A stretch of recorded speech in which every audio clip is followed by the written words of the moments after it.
There's a moment in life when everything changes. Not because something big happens to you, but because you finally stop waiting for permission to make it happen. Today, I want to tell you about a boy who learned this lesson too late, and maybe it will help you learn it in time. His name was Jack. He was 19 years old. He lived in a small apartment with his mother.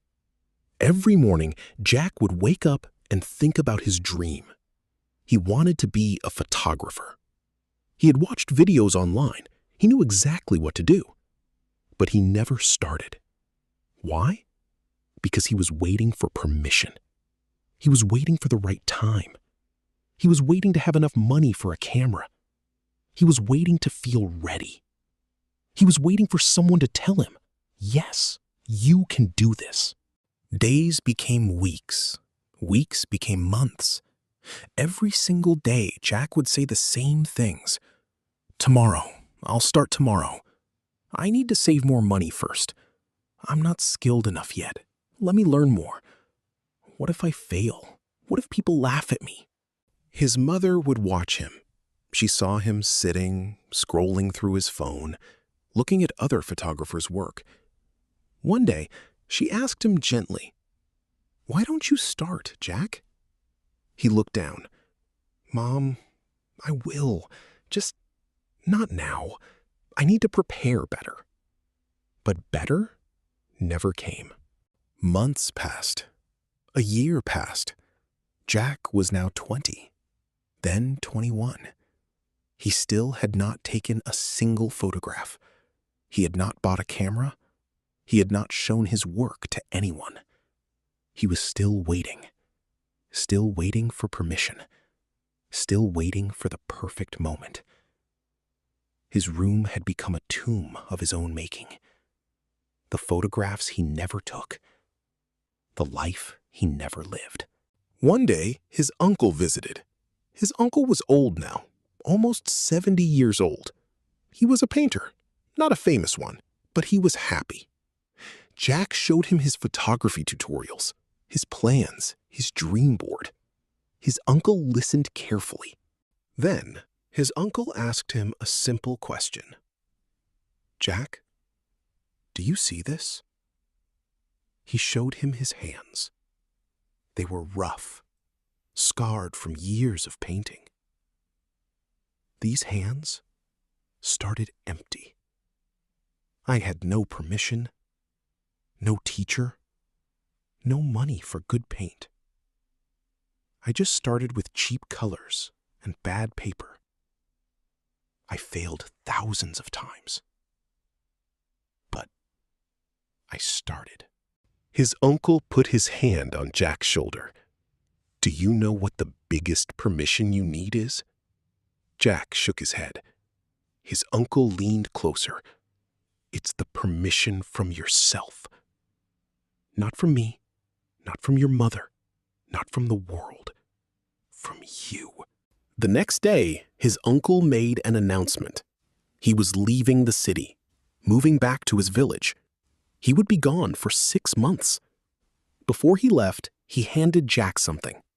An old camera, maybe 30 years old, broken in 2 places. But it still worked. "This is not expensive," his uncle said, "but it works. I'm leaving this with you for 1 week, Jack." He pointed to the calendar on the wall. "Next week, I'm coming back to see your photos."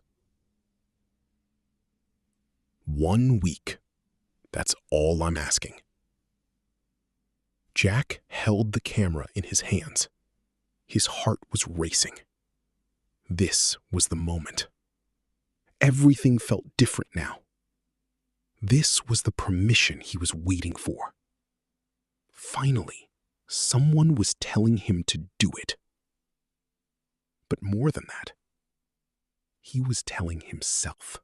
But that night, Jack did not take photographs. He told himself, "I need to understand this camera better first. Let me read the manual." The next day, he cleaned the camera, watched more tutorials. The third day, he felt nervous. What if my photos are bad? What if they're not good enough? Days passed. 6 days passed. Still no photos. The camera sat on his desk, untouched. Jack looked at it every morning, and every morning he found a new reason to wait. The week was slipping away, and he was still waiting, still frozen, still afraid. On day 7, at night, his uncle knocked on the door. Jack's hands began to shake. He walked to the door. He already knew. He had nothing to show. The door opened slowly. His uncle looked at Jack. He didn't say anything. He just looked. Then his uncle's eyes moved to the desk, to the untouched camera. No words were spoken, but everything was said. His uncle picked up the camera. "Jack," he said quietly, "do you know what I see?" Jack looked up. "I see a boy who is still waiting for permission. You're waiting for the perfect camera. You're waiting to feel ready. You're waiting for the guarantee that you won't fail. But I have news for you. Permission doesn't come from outside. It comes from inside.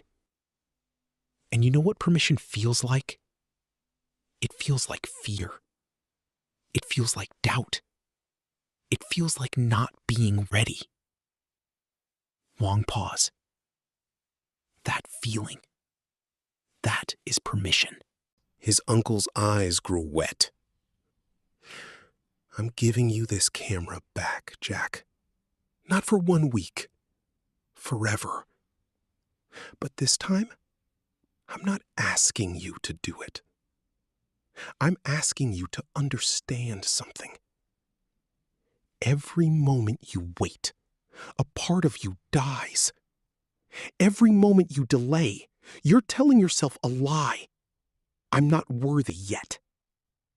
But you are worthy, right now, with your fear, with your doubt, with your broken camera.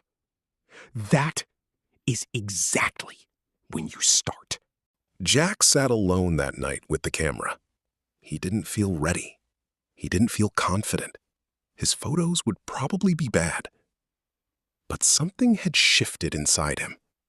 The permission he was waiting for, it was never coming from outside.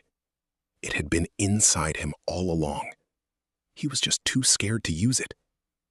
That night, Jack took his first photograph. Jack looked at the back of the camera screen. His first photo was blurry, poorly composed, technically bad. But his expression changed. A smile broke across his face. Relief. Joy. He had started. He looked again. Maybe took another photo. His hands weren't shaking anymore. After 100 bad photos, something started to change. After 500 photos, he could see improvement. His eye was developing.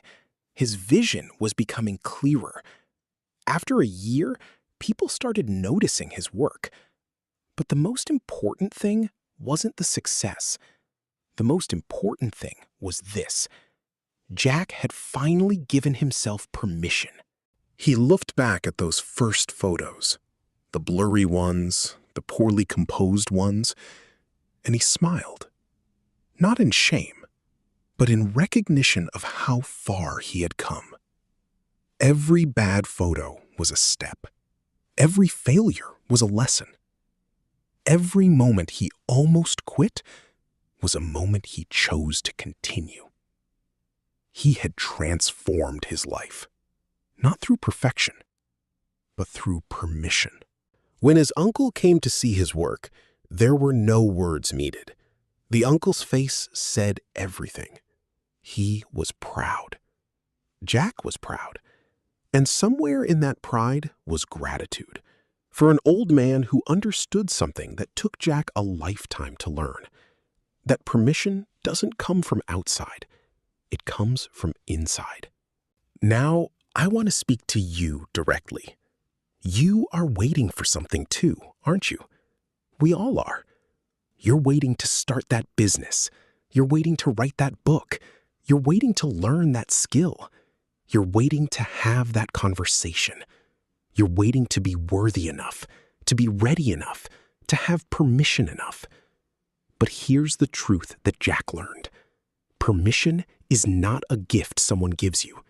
It's a decision you make. It's a moment when you say, I'm starting now. Not tomorrow, not when I'm ready, now. The fear will come with you. The doubt will be there. Your first attempt will be bad. But that's not a reason to wait. That's a reason to start. So here's what I want you to do. Right now, think of one thing you've been waiting to do. One dream, one goal, one step. Give yourself permission today. Not next week, not when you feel ready. Today. Start small. Start scared. Start messy. But start. Because the only permission that matters is the one you give yourself. The most successful people in the world are not the most talented. They're the ones who stopped waiting. They're the ones who gave themselves permission. You have that power inside you too. Don't wait for someone to tell you that you're worthy. You already are. Right now, in this moment. Give yourself permission. Thank you for listening.